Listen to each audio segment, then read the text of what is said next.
Hello fellow makeup lovers, how are you guys doing today? So I am so excited for this video because I am finally going to be trying some more products from Nabla Cosmetics, specifically their new berry collection. So they recently came out with 3 different cutie palettes and then also 3 different liners that went with the palettes and 3 different lipsticks. So I went ahead and picked up the berry palette, the berry liner, and the berry lipstick to go ahead and give it a chance. I've been so excited to dig a little bit more into Nabla because I tried some of their highlighters. They're an Italian-based indie brand which is now sold on Ulta, which is super exciting. So they're very accessible and easy to get to, and I'm just excited to try more than this. And it's actually kind of funny because the day that you're seeing this is my birthday. What? So my friend Karen actually sent me the Coral palette from Nabla as well. So I went from owning no palettes from Nabla to 2 in one day.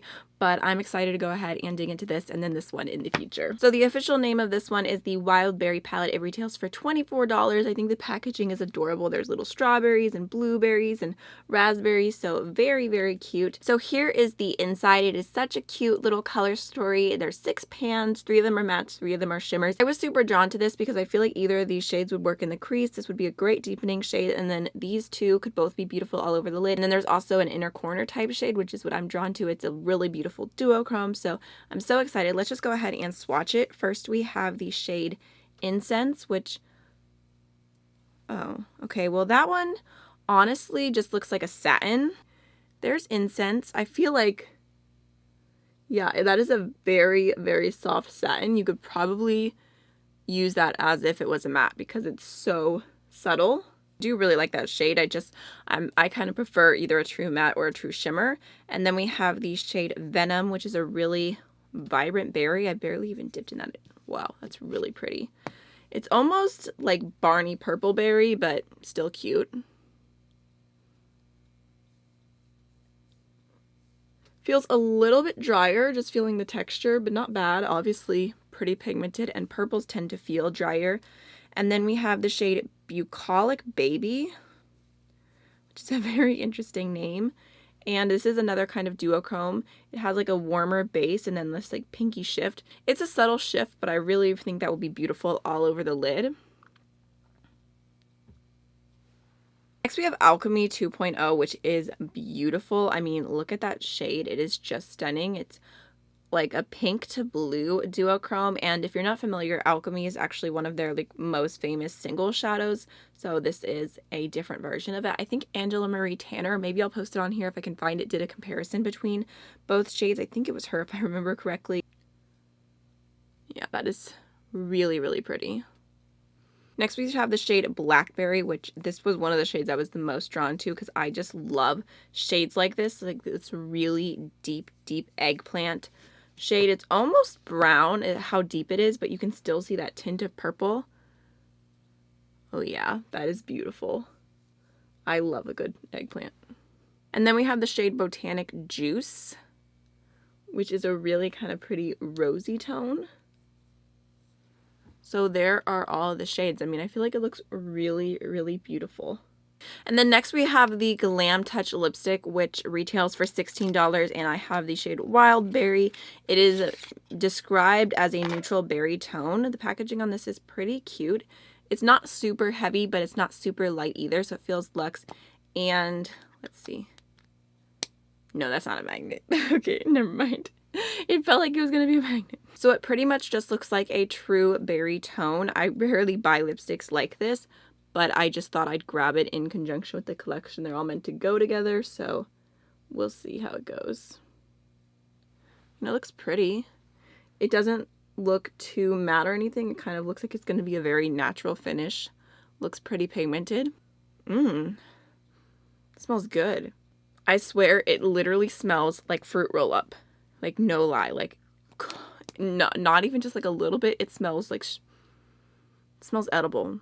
And then I have the Cupid's Arrow liner, and it says Arrow number 3, which is described as a berry. This retails for $18. I was a little bit confused by the description of this because it's described as a long-wear multi-use liner, if I remember correctly, and I wasn't sure if it was like a lip liner or an eyeliner, and I think I saw something that made me believe it was an eyeliner. I just decided to go ahead and grab it. It's a little bit more chunky, but not like super, super chunky. So there's what it looks like. Oh, that's a really pretty shade. Because it says multi-use, you could probably use it as an eyeliner and a lip liner, so maybe I'll give that a try today. And then just real quick for comparison's sake, I wanted to compare this to my favorite liner from ColourPop. This is one of my favorite products of theirs ever. This is the shade Charmer, and it's such a beautiful burgundy. So I just wanted to show you in case you own this and you were wondering if they were similar. The Nabla one is a little bit more creamy and maybe just a touch darker and a little bit more red, and this is a little bit more purple. But they're very similar. I think they would look the same on the eyes. So the liner in the middle is Nabla and to the right is ColourPop. All right, so jumping into the look, I already primed my eyes with the Anastasia eye primer, and I think I'm gonna go ahead and, I think I'm gonna start off with this shade right here called Botanic Juice. And I'm gonna go ahead and take that shade through my entire crease. Just picked up a little bit. I mean, I feel like a light layer is blending pretty easily. I'm just grabbing a bit more and kind of adding some extra depth to the crease. So like I said, I only went in with a little tiny bit to start. It's a lot easier to add more than it is to have to take some away. So just, again, blending that out. I feel like it's such a pretty shade. I'm also just going to take whatever's left over on the brush and just lightly blend that underneath my eyes just to connect. I am going to go ahead and take a relatively clean, fluffy blending brush and just blend over the edge of that shade. Right now I'm going to go ahead and dip into the shade Venom, and I'm going to start that off on my outer V. Gonna kind of create a shape with that because I really want to do like a very glam berry look today. I'm feeling like a lot of outer V depth and then like a half cut crease kind of thing, even though it'll probably be a lazy half cut crease. Just lightly blending that shade out. I feel like I can definitely see the difference it made, but it is a little bit less impactful, probably because I went in with that first shade Botanic Juice so heavily. I'm going to go back in with my previous brush and just blend over that edge. I'm also going to take some of that shade Botanic Juice on my lower lash line. Alright, now I'm going to go ahead and grab Blackberry, and I'm going to stamp that shade on my outer V for some extra depth. I literally love that color. It is so pretty. I'm also going to go ahead and take Blackberry on a small pencil brush and just use that to deepen up the lower lash line. I think I'm actually going to go ahead and grab some more of Venom, the brighter berry, on that pencil brush, and I'm going to pack it on to the rest of my lower lash line. Also, I'm going to go back into a little bit more of Botanic Juice on my fluffy blending brush right here, just because, like I said, I'm feeling pretty dramatic today. Alright, now I'm going to go ahead and take the NYX Glitter Primer, and I'm going to go ahead and put that on the front, like 2/3 of my lid. Kind of going to do a cut crease, but more of like a faux cut crease because this makes it super easy and not quite as precise. Alright, now I'm going to go ahead and go into the shade Bucolic Baby and pop that all over my lid. That is really pretty. Alright, so I'm going back in and grabbing a bit more of Venom, and I'm just gonna kind of layer that over the outer V, just kind of blending the shimmers and the mattes together so it's not a harsh line. I feel like it's pretty crazy for the look that I just did. I have like literally one speck of fallout, and that's it. Pretty impressive. Alright, now I'm gonna go ahead and take Alchemy 2.0, and I'm gonna pop it on my inner corner. Alright, now let's go ahead and try out this liner. I'm just going to use it in my waterline today because that's basically what I imagined I would use it for. Oh yeah, that's super creamy. Alright, so off camera, I'm going to go ahead and throw on some mascara, probably some lashes, and I'll be right back. Alright, for lashes today, I went ahead and did House of Lashes Boudoir, and then for highlight, I'm going to use the Nabla Skin Glazing in the shade Privilege, which is kind of like a peachy gold tone, and I'm just going to kind of use it as a blush topper highlighter. Just not be so precise with it. Alright, I'm going to go ahead and use the liner to line my lips.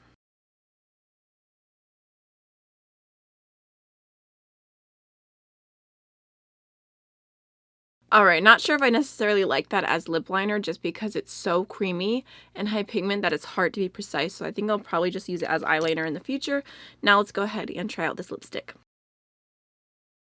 So the lipstick feels very creamy, it smells really good, I feel like it looks kind of glossy on the lips, it's very pretty, but I really don't like this on the lips. I figured I'd try it like as a what the heck kind of moment, but it's so creamy that it's making the lines kind of disperse and it's not very even, so I think I'm actually going to take the lippy off and try the lipstick by itself. So I feel like the formula of this looks really beautiful on the lips, but it's so slippery that it won't even stay in the lines I'm making, and it's kind of messy. I think if it was a nude shade, it wouldn't be that big of a deal because then obviously the contrast to my skin isn't as obvious. But because it's a berry, it's pretty obvious that it's running out of my lip line, so I'm not sure how I feel about this. I'm definitely going to test that more. Okay, so this is the finished look, and I'm just going to quickly sum up my thoughts on the products so far. So for the Wild Berry palette, I have to say I'm really impressed with the quality of the shadows. I think they're beautiful. I had this like sinking feeling in my stomach the whole time I was blending the mattes and packing on and going really heavy, because some formulas, when you do that, especially with my eyes, for some reason my eyes will just like stop wanting to accept the pigment and it'll start fluffing off, and then it'll get kind of patchy on the outer V. And I don't know why, it was just something about these colors I kept feeling like it was going to happen, but then it didn't. So I'm really impressed with how the mattes blended. I think both of the shimmers look beautiful and dimensional, so I feel like this is a really nice 6-pan palette. I feel like I did the boldest, most glam look that I could out of this palette, so I'm excited to use it more and do some softer looks. The liner I really like for the waterline. I think it looks really beautiful. I'm curious to see how long it's going to last. It's obviously a lot more expensive than the ColourPop one, which is almost the same exact shade, but I definitely like the packaging of this better because ColourPop's packaging can be kind of faulty. Although looking at the size, this has 0.2 grams and this one has 0.8 grams, so even though it's more expensive up front, it is 4 times as much product, and I like the packaging better, so that's just something to keep in mind in case you were curious about the comparison between those two.